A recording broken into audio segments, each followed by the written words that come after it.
Hello, all you positive heads out there. It's so good to be back with all you beautiful reflections of the one source consciousness that creates and animates all things.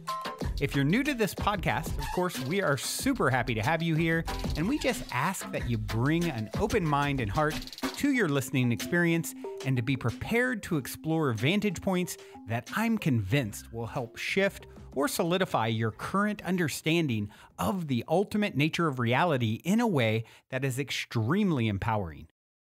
Speaking of exploring powerful perspectives, I'm super excited to announce the release of my very first book, The Golden Key: Modern Alchemy to Unlock Infinite Abundance. If you're ready to alchemize the circumstances in your life so that your abundance expands to an entirely new level in 2021, head over to goldenkey.gift to download the audio or ebook as my gift to you by using the code POSITIVEHEAD.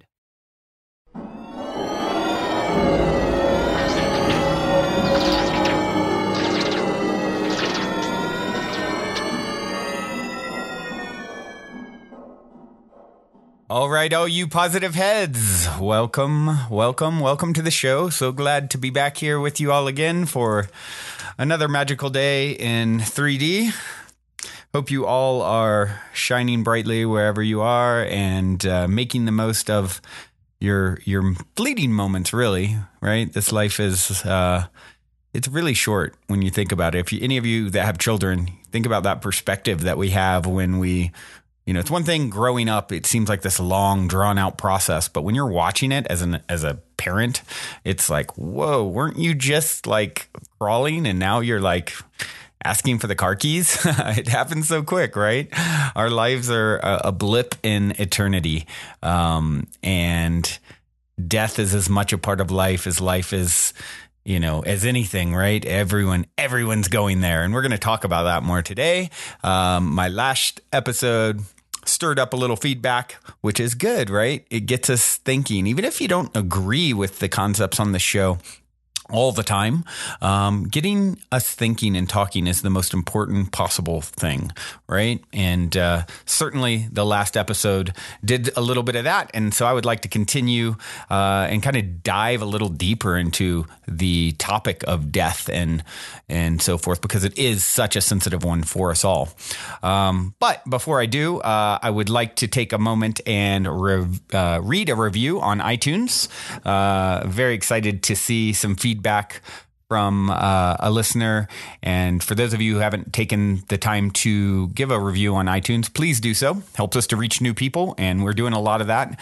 Thanks to you guys sharing, telling family, friends, giving these reviews, which of course fuel my labor of love to continue with this project, right? Every time I get a review, it's true. You guys hear me say it, but I mean it. It's like, it feels so good to know that I'm touching any of your lives in any way, and you're certainly touching mine as well. And those reviews are a great way to do it. It really, it does a lot.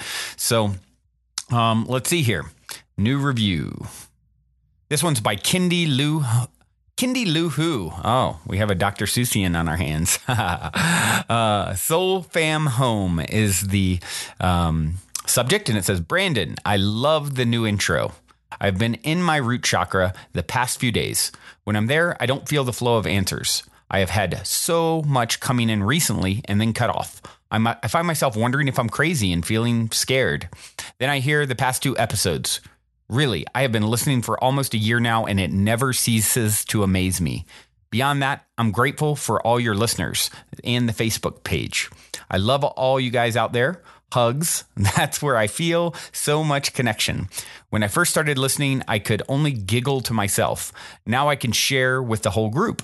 Seriously, you all are the best. I feel so much love to and from all of our beautiful soul fam. Thanks, Brandon, and thanks everyone who's listening. And thank you, me, for finding this soul home. I feel so much gratitude. That's such a wonderful review. Thank you so much. You touched on so many things that I want to mention. Saying being in your root chakra and and you don't feel the flow of answers. Isn't it great when you start realizing, you start recognizing the energy patterns in your body? And, something that I've started doing in the last few months before I even turn on the mic every day is a chakra opening meditation, because you're allowing more in. You're allowing more energy to come from beyond, 3D, so to speak. And it is very tangible and very real. And once you start really understanding and kind of getting more sensitive, more fine-tuned to energies, you can say, I'm feeling cut off. What's going on? Oh, my energy is stuck. Let's do something to try and open up more and to move out of fear and all those things. And it sounds like Kindy Lou Who is getting that, and that's so wonderful. And of course, connecting with Soul Family, connecting with people, like our tribe on the Facebook group, Positive Heads, by the way. If you guys aren't on there, please join. So many amazing souls connecting and supporting one another, and people like Kindy Lou who maybe, some of you guys are a little more shy or timid.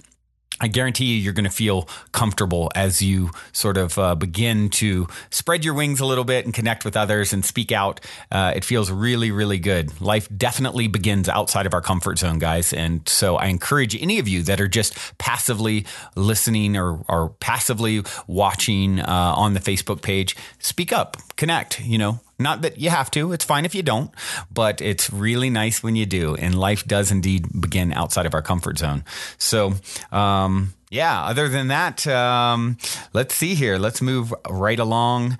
What I want to dig into today, as I mentioned, is a little bit more on the previous episode, which where I talked about, I mentioned how everything is sort of happening on time, on purpose. There's never been any mistakes. And that becomes, I talked a little bit about like Hitler and some extreme examples like that. Played a clip even of Abraham talking about Hitler. And I had said something in that episode where I just made up an example of a 4-year-old getting killed in some awful way, and how we don't really see the entire story of that soul, and how, essentially it's always a balancing of sorts. It's the universe balancing itself out in some way, shape, or form.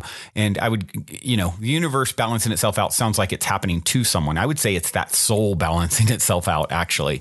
It's, and I had someone who posted, online saying, after obviously it created a reaction, a feeling with this person, and understandably so. This is a very touchy kind of subject. And that's why I wanted to come back and circle back around and really kind of deeply clarify my perspective on all this. So even if you don't agree, you at least understand where it's coming from, right? So someone had said, hold on, if a 4-year-old gets killed, it's just the universe balancing itself out? For real, brah? And, kind of like, what are you talking about? You a-hole, sort of. And like I said, I get it. I understand why someone would feel that way. And so, once again, I got to say, I don't believe there's ever been a victim or a mistake. And let's think about that for a second. Okay.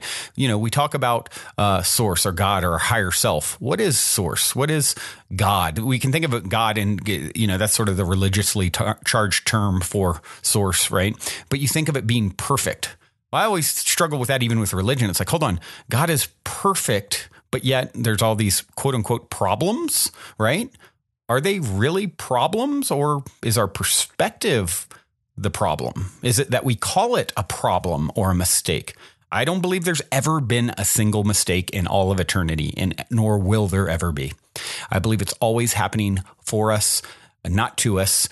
Not only is it happening, for us, it's happening through us always. Whatever it is, the quote unquote bad experiences, or let's say challenging experiences, what do? They cause more growth, more expansion for the soul that is directly involved, for the souls that are indirectly involved.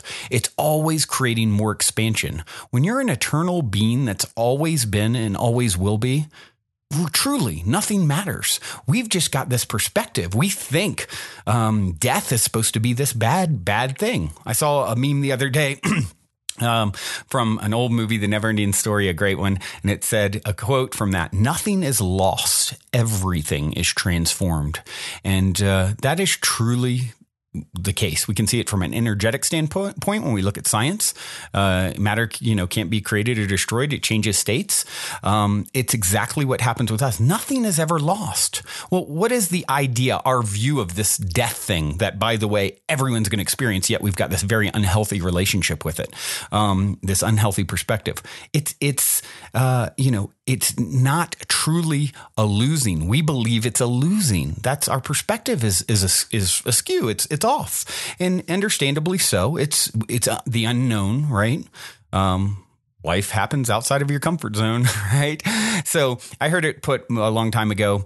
I want to say it was Conversations with God book. I may be wrong on that, but it's been a long time ago where I heard the perspective of someone was, in that book, I believe they were talking about suicide, right? And that, of course, being a very heavy charged sort of issue. And, God in the book, right, as he's having his conversation with God, equated it to someone getting up and walking out of a movie theater. The soul that checked out, took themselves off, I'm done with this movie, and equated it to that. Now, what a difference that is compared to the heaviness of the way we view such an act, right? It's this awful, awful, awful event. And yes, it hurts for those left behind. Yes, it's painful to watch. I've had it very close to home. My brother's ex-girlfriend who lived with me. And actually there's a little synchronicity with the upcoming clip I'm going to share surrounding that. She took her life, and beautiful girl, beautiful soul, not strung out on drugs, just like the sweetest, most delicate flower, right? And just someone who was so delicate, they just couldn't deal.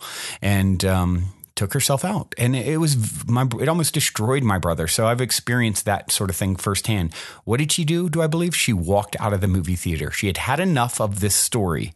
Will there be energetic repercussions? Sure. There's energetic repercussions for every act, every emanation, everything that we do. But in the end, ultimately, I feel like it's all good. It's always happening in perfect flow and perfect harmony. And, one of the things that we do is we take life so seriously. I believe this is a game. We're here playing. We're eternal, untouchable beings that are playing and experiencing and growing and expanding. It's not this heavy, serious thing that we've been trained to think. And I take myself so damn serious, and I'm judging what I should or shouldn't do. Relax. Get over yourself to some degree, in a good way. So do I believe it's always happening for us and through us? Yes, I do. And do I believe there's things that apparently look tragic that happen? Yes, I do. Do I believe those things make this whole existence worthwhile and give it the grit and contrast and the things that our souls our eternal, unshakable souls long to experience a taste of? Yes, I do. And so what I'd like to do now is actually share a clip from Abraham, because she talks about it in an irreverent way. Esther Hicks, oftentimes, she calls it croaking, the truth about croaking. And this was, as I was sitting there thinking about it, and I started thinking about my brother's ex and my former roommate, I noticed that this particular clip was published on July 24th. And I was like, oh, how interesting. That was her birthday. It also happens to be my mother's birthday. Well, as soon as I noticed it, I'm listening to the clip. Within 30 seconds, the guy you'll hear asking the question brings up his daughter who committed suicide on her birthday. So I got the chills, and hopefully this helps to take us into more understanding, a deeper perspective on this croaking thing. Take a listen.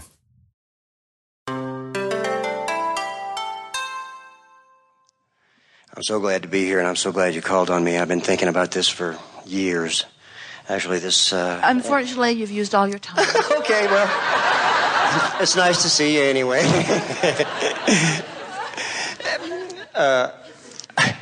I'm a musician, and ever since being introduced to your material, I've thought about it a lot, and I write. And I've written you a whole CD of music that I want to give you to use in any way you see fit.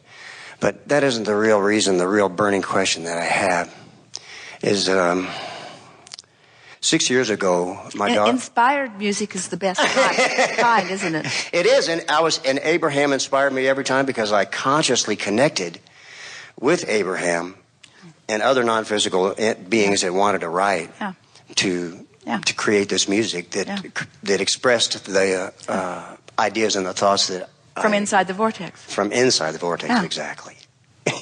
Exactly. But as I said, that's not the reason, the burning question that I have, and the thing that's... I want to ask you about a burning question. Okay, go ahead. Does it burn? It's hot.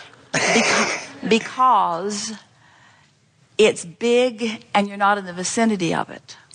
In other words, when someone talks about a burning question, isn't that what it means? I have a desire that I'm in resistance to, and oh, the burn of that. It's a burning question. That's what you mean by a burning question, isn't it? Yes. And so the torture begins. And now comes a real good part then. So rather than calling it a burning question to which I couldn't possibly hear the answer, because when it burns, I'm not in the vibrational vicinity of it, soften it by making it more general than a burning question. But the reason, and if you've been listening to us for a while, Esther teases us because we use the same old bad joke every single time that someone says, oh, I've been waiting my whole life for this, and then we always say, whoops, we're out of time. And it's our way of helping you to acknowledge when you feel that way, you can't get there from there. And so a burning question, you want to soften it. I have a question that I had forever, still too specific and too negative. I have a question that I've been pondering for a long time, and I believe that I've put the answers and the solutions to it in my vortex. And since I'm sitting here in this gathering and have been joyously listening for so long, and the very fact that you called on me when you did means that I'm probably in a vicinity of being able to hear the answer to this formerly burning question that right now I think is just simmering in perfect readiness and ripeness for me to hear the answer. You see what we're getting at? Absolutely. Absolutely. Now we're out of time. Okay, see you.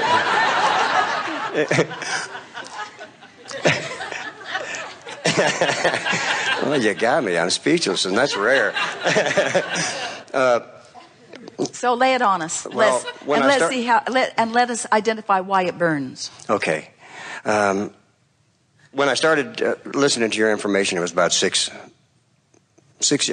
years ago, and at that time my daughter committed suicide, and the thing that saved my sanity was the information was that we don't die, we just go back to pure positive energy. And I've experienced the passing of, well, I'm the last kid standing in my family, you know, but it happened in June, and June is can be a tough month for me because it was her birthday, association. Her birthday and the time she killed herself. Yeah. So, because it was her birthday and her birthday. Yes, exactly. But I want to find. I try to find a place where I can stay in that happiness mode because I know she is so much happier and in such a better place, you know, and that pure positive energy. And I feel her in my heart, and I feel her all the time. And I know that she's happy for me being in this hot seat right now talking to you. She's responsible for it. I believe that. You have friends in high places.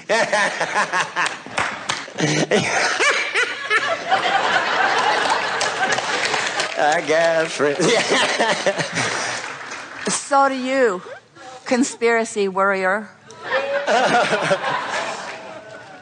You think they're powerful? So much more going on in the vortex. It truly is. And the thing that I want to express to maybe say is that the universal love that I feel from her after the crossing, even after her passing. Well, your depth of alignment is much more than it ever would have been before. I'm way different. But as people ponder that, they think, but Abraham, that's more of a painful price than I ever want to have to pay in order to achieve enlightenment. So I'll just pass on enlightenment. I'll just pass on it, and I'll just wallow around in overwhelmment and frustration, and I just don't need that kind of enlightenment. But the thing that we really want you to feel from this, something that you said, is the piece that we all, especially your daughter, wants to smooth out with you, is that you talk about June and how it's a tougher time because of association, and then you get lazy with your thought. You let memory and time associations direct your thought rather than letting the call of the vortex direct your thought. And then when you get a hold of a piece of it, even though it starts out kind of general, oh, this is June, that's general. It's June, and June was when she was born, more specific. Oh, it's June, and that was the time of her making her transition. Now it's more specific. So you get focused there, and then it just sucks the life right out of you because you're focused in opposition. It's not because you're focused upon a bad time. It's because you're focused in opposition to the way better time that was born out of it. In other words, because of what happened in that June, rockets were launched and your vortex expanded. And when you go with that expansion, then you celebrate the June events, both of them. Because both of them were catalysts to enormous satisfaction that you've discovered that you couldn't have discovered without either of those events. But in the moment of the pain, you're not allowing the expansion, and that's all that pain's about. It's not because your daughter experienced her deliberate transition into non-physical. That's not what your pain's about. Your pain's about all of the expansion that took place because of that, and as a result of that, you're depriving yourself of because you're looking at it through the eyes of a world who doesn't understand it. You see, yes. People are not supposed to feel good about death. You're just not. And it is the screwiest notion in the whole world because everybody, maybe we shouldn't tell you, is going to die. You're not going to stay in these physical bodies. And the closer you get to the time that you think it is a time for you, then the more you tense about it when you should be celebrating it. Because our friend wants to talk, he wants to be present. Do you know what the death experience is? Present. Present without resistance. It's so very good, you see. It's so very good. And so when you find yourself in that moment or moments when you just feel like you can't hardly stand it because of the way you feel, the thought that you just stop and say, well, this is just dumb. I'm focused. I've focused myself into pain, and I can focus myself into pleasure, and I can do it pretty darn quick if I want it enough. And the big catalyst now is you want to rendezvous not just with who you are and not just with who source is, but you want to rendezvous with who your daughter is. You said, I feel her in my heart. And we say, you don't unless you're in the vortex. And when you do, you're fully present, you see. So you just got to get over this death thing. We like to be disrespectful of it because there isn't any. We like to call it croaking.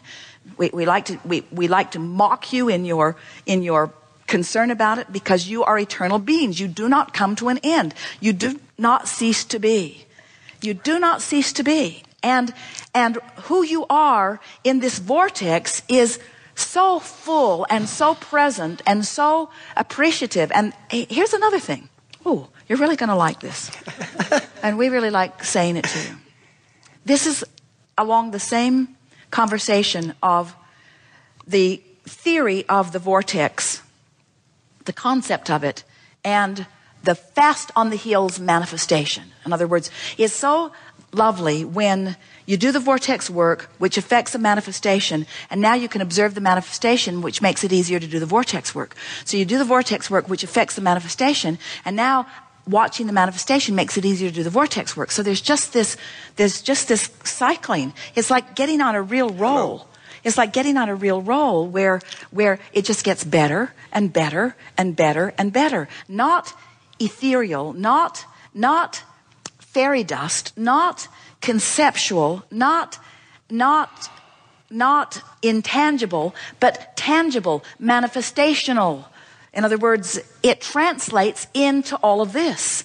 So in that same understanding, when you accept the reality of the eternalness of your being, and the eternalness of your daughter's being, you allow her now presence to manifest into your experience, so that her thoughts are your thoughts, so that you hear the conversation, so that her influence affects your manifestation. You see what we're getting at? In other words, there's no separation. There is no separation other than the one that you all have defined.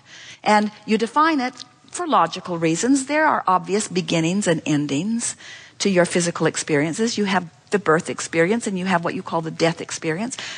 We get that, but there is so much more continuity to who you are than most of you who have been allowing yourself to experience.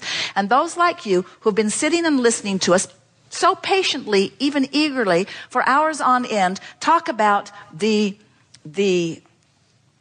vortex influence on manifestation, will have a different experience with everyone you know who makes their transition. Because in other words, when someone says, well, I'll pray for you, and you think, well, that's comforting, but blah, blah, blah.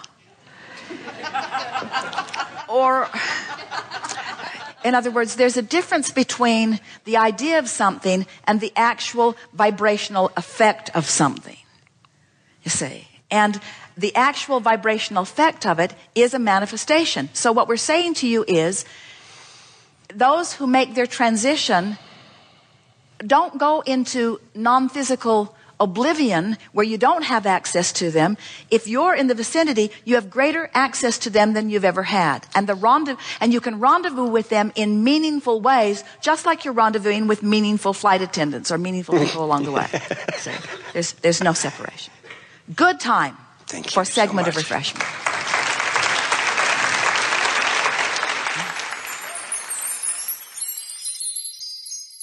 I love how she starts out, she's so on it. She talked about the burning question. Oh, what does that mean? It's big and you're not in the vicinity of it.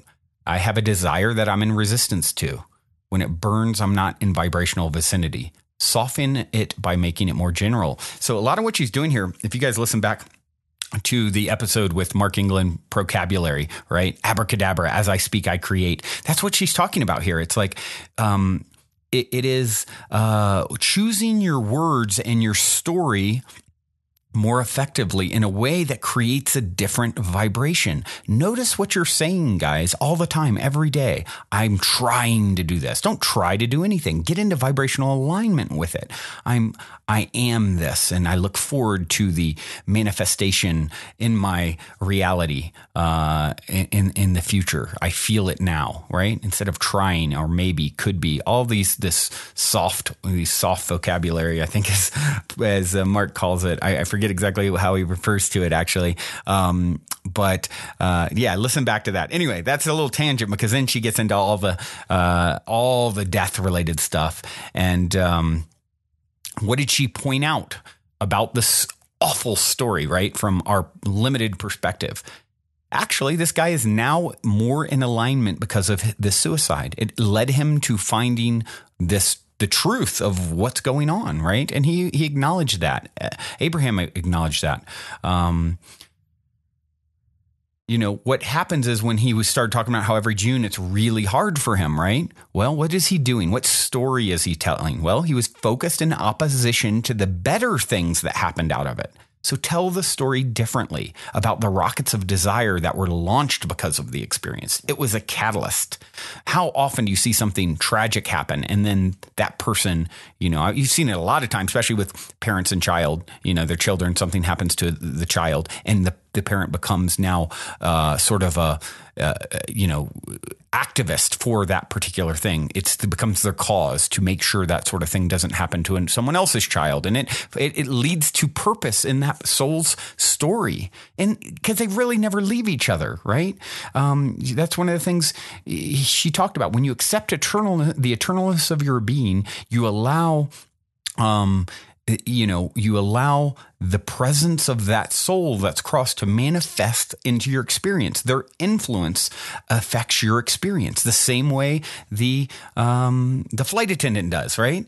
She said, if you can focus yourself into pain, you can focus yourself into pleasure. And of course, she goes on to say how she is disrespectful of death and calls it croaking to try and lighten us up, because you never cease to be.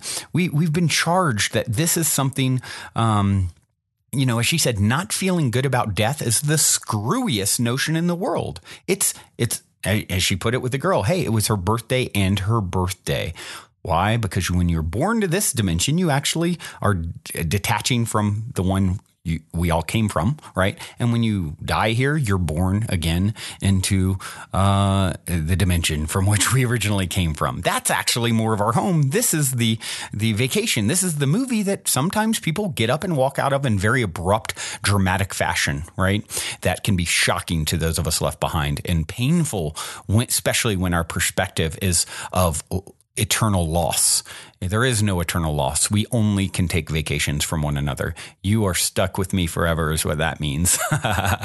And I'm stuck with you, and we will always all be together. There may be times where we take breaks, and thank goodness for breaks, because they make it all the more juicy when you come back together with that soul that you long for and love and have loved eternally. You can never lose the grandmother. You can never lose the child. You can never lose the parent. You can only take vacations from one another. They are literally a part of your soul. And when you accept the eternalness of your being and theirs, you cross into a different level of experience where they can actually start impacting your reality here and now, even though they're not in physical 3D reality. Whew, well, that's quite the topic, is it not? Thank you guys so much for listening, tuning, sharing. I love you all. You're stuck with me. I do have a track I'd like to leave you with. This is a recommendation from a listener and friend, Casey, and it came in my email right before I started. Seemed perfect, the title of this track, and I took a listen and I really liked it. The title of the track was perfect. The Senses Are Liars is the name of the song. Yes, our senses are liars, guys. Let's move beyond the five senses into understanding more. And this song is by the artist One Arc Degree. And with that being said, until next time, journey well. Also, before we cue up today's song, as a quick reminder, don't forget to download the Golden Key audio or ebook as my free gift to you at goldenkey.gift using the Golden Key code POSITIVEHEAD. And please, if you enjoy my gift, leave a positive review on Amazon so others can unlock their lives with the help of the Golden Key as well.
Start.